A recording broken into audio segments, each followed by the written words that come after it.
Selamat sejahtera pelajar-pelajar. Kemarin kita dah belajar tentang bab 2.4 iaitu proses macam mana kita nak meningkatkan kualiti dan kuantiti makanan. Untuk hari ini pula kita akan sambung bahagian 2.5 iaitu pemprosesan makanan. So cikgu akan share screen.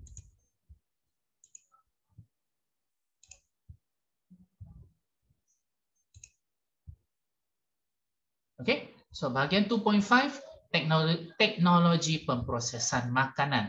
Okey, apa yang kita nak belajar dalam teknologi pemprosesan makanan adalah okey, so teknik-teknik ataupun teknologi yang diperlukan dalam pemprosesan makanan.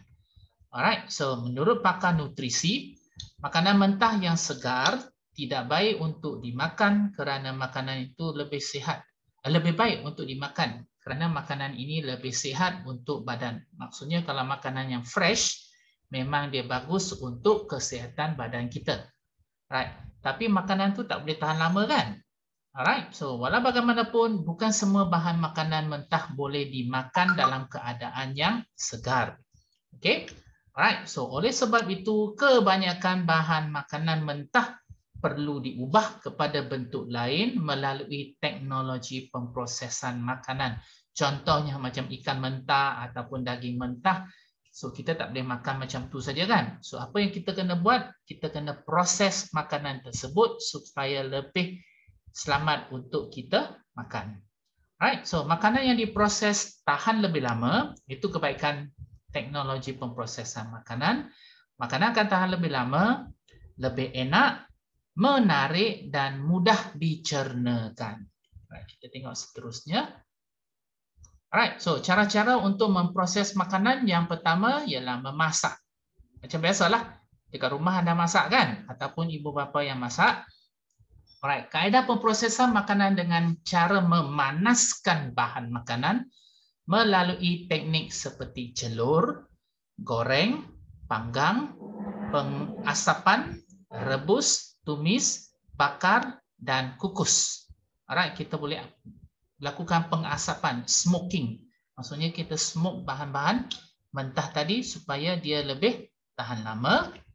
Alright, contoh produk makanan yang diproses melalui kaedah memasak.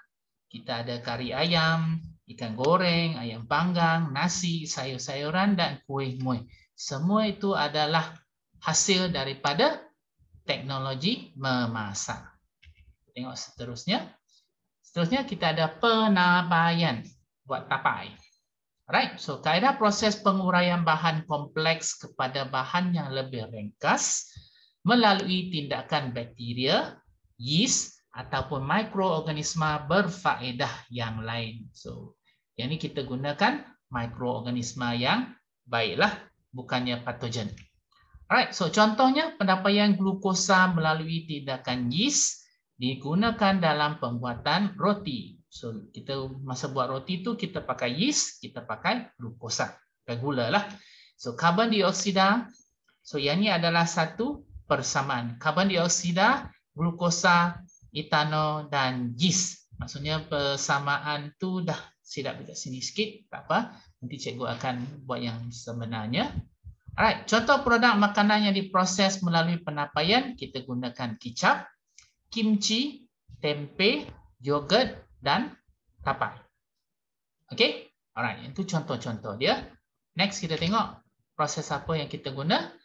Yang ini proses pendehidratan ataupun pengeringan.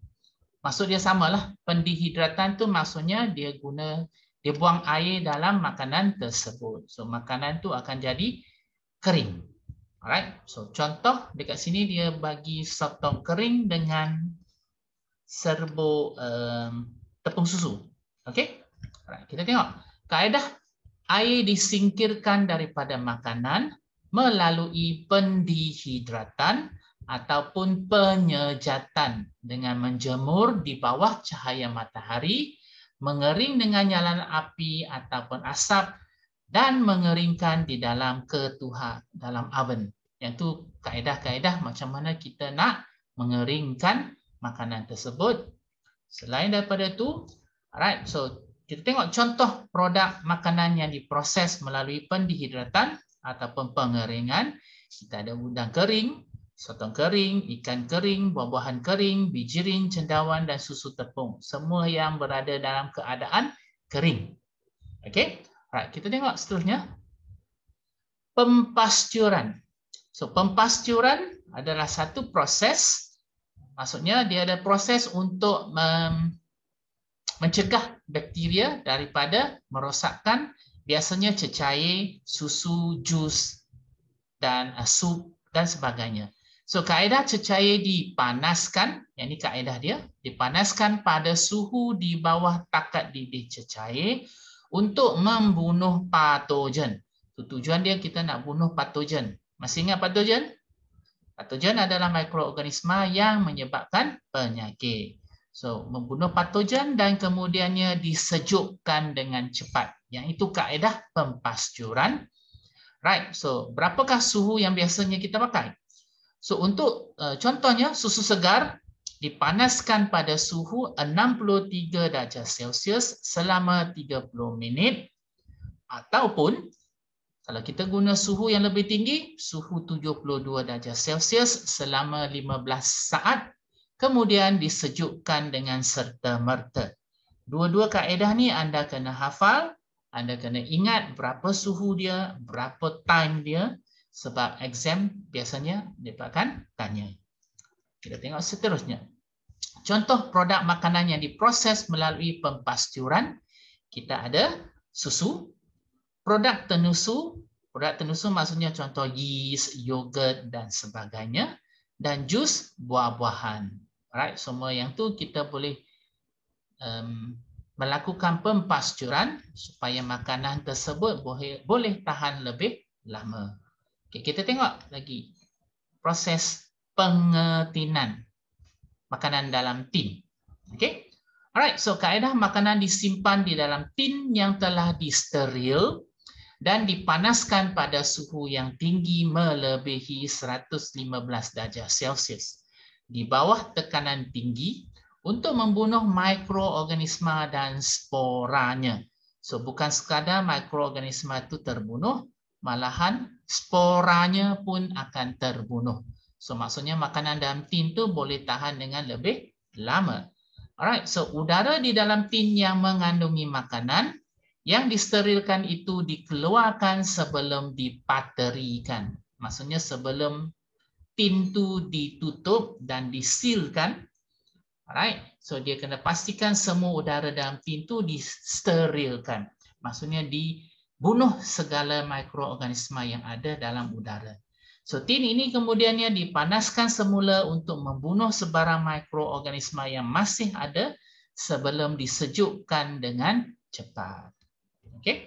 Alright, so contoh produk makanan yang diproses melalui pengetinan, kita ada daging, kita ada sup, kita ada kacang, kita ada ikan, kita ada buah-buahan, sos dan susu di dalam tin. Okay, so banyak makanan yang kita guna dalam proses pengetinan. Okay, kita tengok proses penyejuk bekuan, sejuk beku.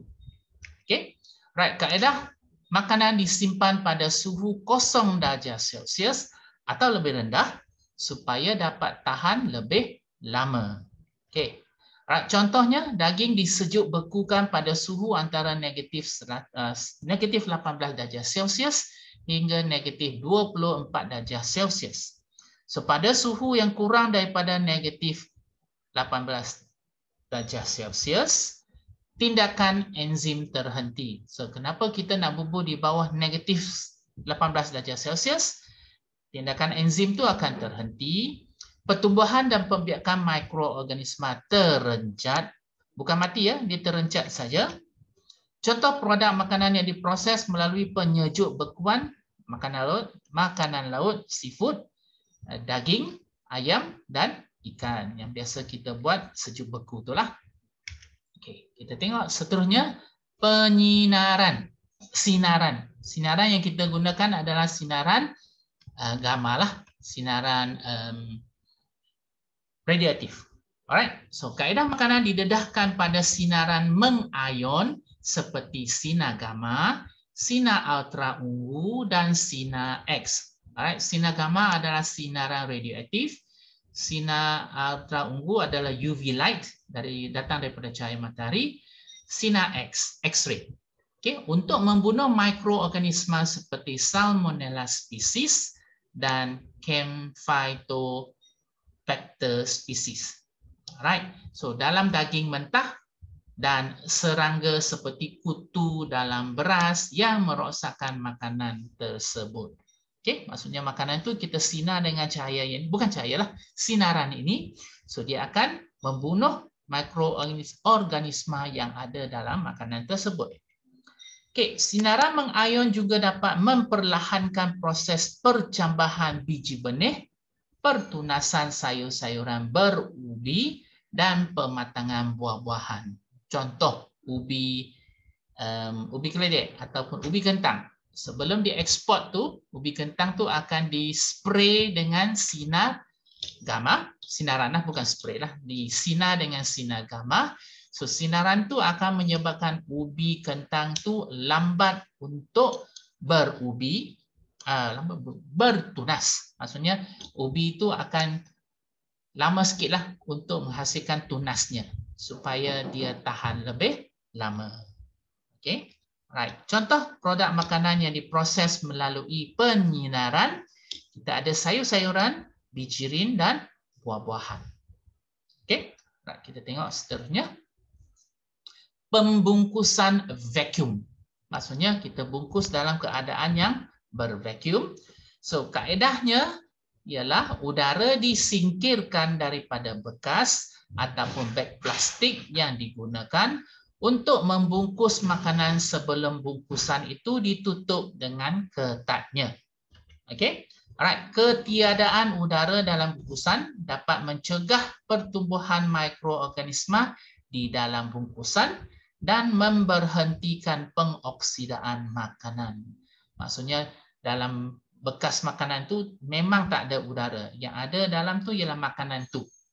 Okey, kalau tak ada udara, mikroorganisma tu tak dapat tumbuh dan makanan pun terhindar daripada pengoksidaan.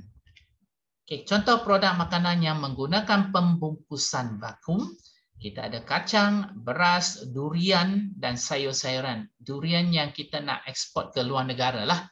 Okey, bukan durian fresh yang dekat tepi-tepi jalan tu, tapi yang ini untuk diekspor ke luar negara. Alright, so yang tu adalah kaedah-kaedah yang telah kita gunakan untuk memproses makanan. Yang ini adalah bahan kimia yang biasa kita guna dalam pemprosesan makanan dan impaknya terhadap kesihatan. So kita tengok bahan kimia yang apa yang kita guna. So yang pertama, bahan kimia pengawet. Alright, so pengawet. Okay, pengawet. So apa fungsi pengawet di sini? Pengawet mencegah pertumbuhan dan pembiakan mikroorganisma. Ia dapat mengurangkan kerosakan makanan dan menjadikan makanan lebih tahan lama. Alright, contoh-contoh bahan kimia yang kita gunakan, garam.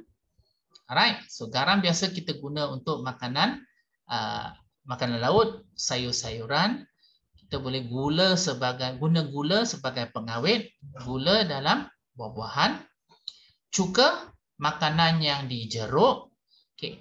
Natrium nitrit dan natrium nitrat untuk daging dan sausage, asid benzoik digunakan dalam jus buah-buahan, sos tomato, asid borik kita gunanya dalam mie, berbola ikan, sulfur dioksida kita guna dalam kordial buah-buahan. Sulfur dioksida maksudnya macam gas lah. Right, dia menyebabkan kordial tu ataupun minuman tu bergas. Alright, so yang ni kita gunakan bahan pengawet. So selain bahan pengawet, apakah bahan yang kita gunakan lagi? Right, kita gunakan bahan pewarna. So tujuan kita gunakan pewarna ialah menambahkan warna dalam makanan supaya makanan tu kelihatan lebih menarik. So kita boleh guna banyak jenis pewarna. Kita boleh gunakan pewarna yang asli ataupun kita boleh gunakan pewarna yang sintetik, pewarna buatan. Okey, yang organik kita gunakan daun pandan, kunyit, susu, karamel, santan. Yang ni yang semula jadi. Right, yang tak semula jadi ataupun buatan tartazina, sunset yellow, carmoisin. So yang tu semuanya buatan. Kita biasanya guna dalam kuih-muih, minuman, gula-gula, nasi kunyit untuk kunyit itulah, aiskrim, right, dan sebagainya. Biasanya berwarna lah. Kalau dia warna oranye, kalau dia warna merah, semua tu semuanya mengandungi pewarna. Okay, next kita gunakan peluntur. Peluntur tujuan dia untuk melunturkan warna asal makanan yang tidak dikehendaki. Contoh, kalau katakan makanan itu warna dia gelap-gelap sikit. So, kalau warna gelap, warna hitam tu mungkin anda tak lalu nak makan. So, apa kita buat? Kita gunakan peluntur untuk lunturkan warnanya. Kemudian barulah kita gunakan pewarna untuk mewarnanya semula supaya dia menjadi lebih menarik. Right, so okay, contoh dia karbon diaktifkan, activated carbon, yang tu yang semula jadi lah. Okay, kita ada benzoil peroksida, itu yang buatan. Okay, biasanya bahan peluntur kita guna dalam minyak sawit sebab minyak sawit yang telah diproses yang mentah mungkin warna dia warna gelap sikit. So, contohnya minyak yang anda guna untuk goreng ikan, kali pertama, kali kedua. So, kali kedua tu mungkin warna digelapkan. So, tak berapa menarik. So, kita gunakan peluntur untuk melunturkan warna minyak sawit. Gula tebu pun bergantung kepada tebu kan. Kalau tebu tu warna digelap, nanti gelap sikit. Alright, so tapi gula yang biasa kita makan dekat rumah, warna putih kan? Warna putih sebab kita dah guna peluntur untuk lunturkan warnanya. Okay, kita ada gula, beras putih, tepung, bihun, semua tu gunakan peluntur. Barulah warna dia warna putih. Beras pun beras putih kan? Okay. Right. Selain daripada itu, kita gunakan perisa. Perisa digunakan untuk meningkatkan rasa makanan supaya makanan itu rasa lebih sedap. Okay. Biasanya anda dengarlah MSG kan? MSG maksudnya Ajinomoto itu MSG lah. Perisa. Menjadikan makanan lebih sedap dan wangi, menambah rasa semula jadi makanan.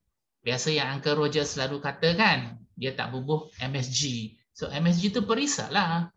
So gula, garam, cuka, daun pandan, vanila, yang ni yang semula jadi, perisa semula jadi. MSG, yang ni mononatrium glutamat. MSG adalah yang buatan. Contoh yang anda guna ialah Ajinomoto dekat rumah tu. Itu adalah perisa tiruan, perisa buatan manusia. So apa yang kita guna dalam apakah makanan yang biasa kita guna perisa?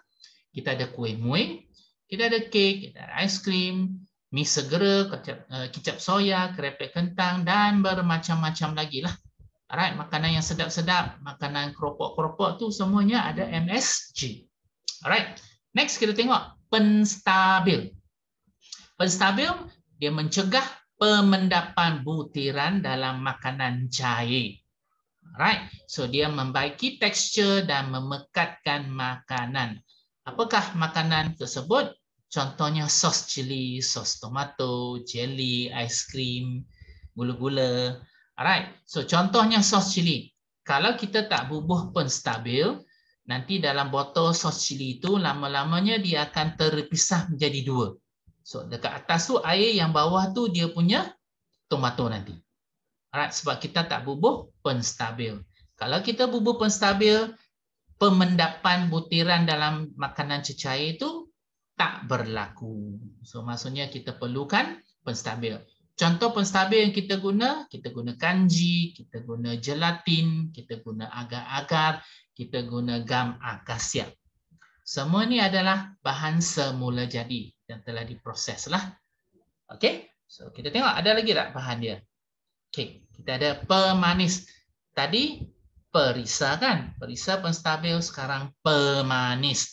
Menjadikan makanan dan minuman lebih manis. Contoh makanan kuih, muih, kek, minuman. Okey. Alright, so apa yang kita guna? Kita gunakan gula. Boleh gula putih, gula Melaka, kita boleh gunakan madu, gula tebu, dan bermacam-macam jenis gula lagi lah. Okay, alright. Aspartam. Aspartam dengan sorbitol itu adalah pemanis buatan, pemanis sintetik. Biasa digunakan dalam cordial, minuman, dalam jam.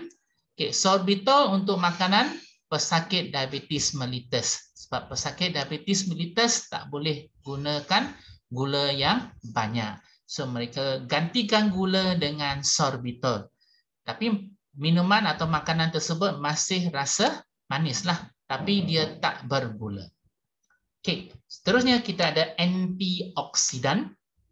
Bahan antioksidan ini memperlahankan pengoksidaan makanan berlemak, mencegah warna buah dan sayur-sayuran daripada bertukar menjadi perang. So biasanya kalau Anda masak kari kalau masak pagi, waktu petang tu Anda tak bubur dalam peti sejuk apa-apa kan, nanti dia akan raut, dia akan berbau lain kan? Kari tersebut disebabkan oleh minyak dia dah teroksida ataupun santan tu telah teroksida. So bahan-bahan yang berfungsi sebagai antioksidan, kita ada asid askorbik ataupun vitamin C. Asid askorbik, vitamin C itu samalah, nama lain saja.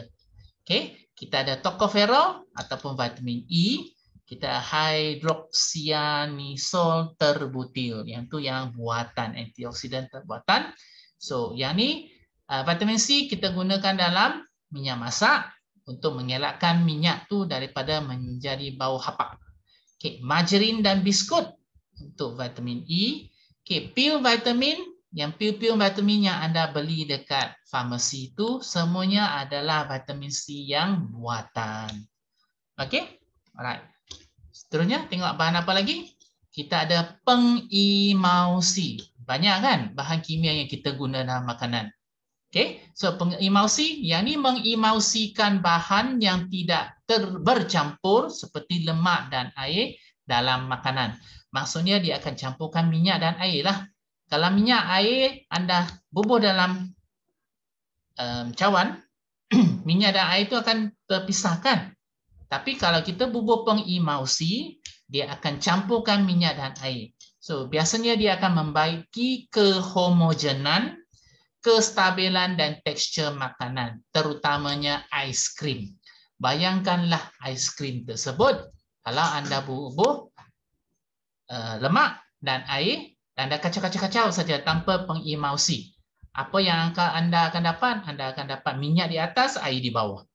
Okey? So tak lalu nak makan. So apa yang kita guna? Kita guna pengimausi. Contohnya lecithin daripada kuning telur ataupun kacang soya, yang ni yang semula jadi. Pektin semula jadi yang digunakan dalam mayonis dan puding.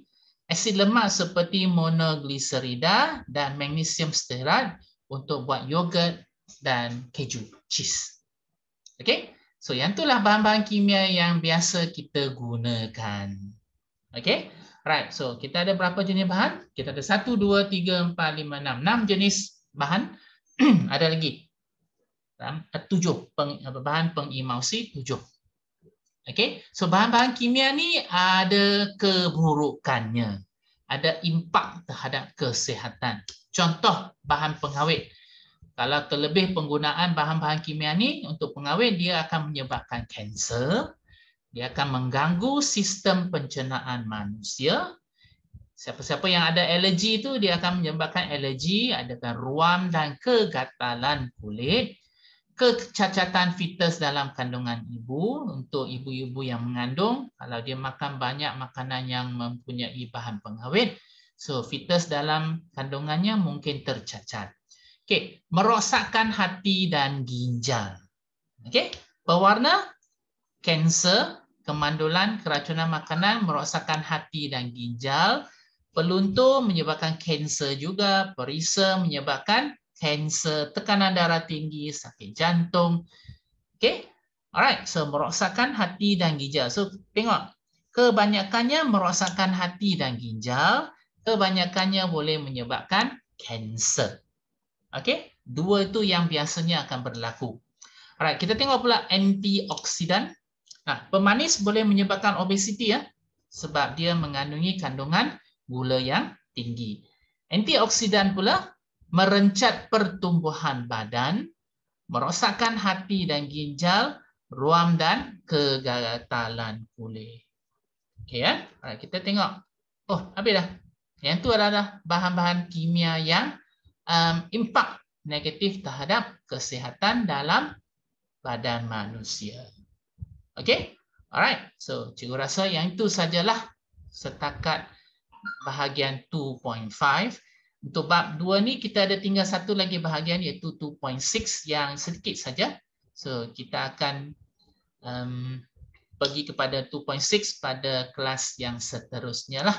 So, itu saja setakat hari ini. So, cikgu harap anda dapat go through video ini. Lepas tu, buatlah latihan yang cikgu akan beri nantilah. Alright, so selamat belajar. Bye-bye.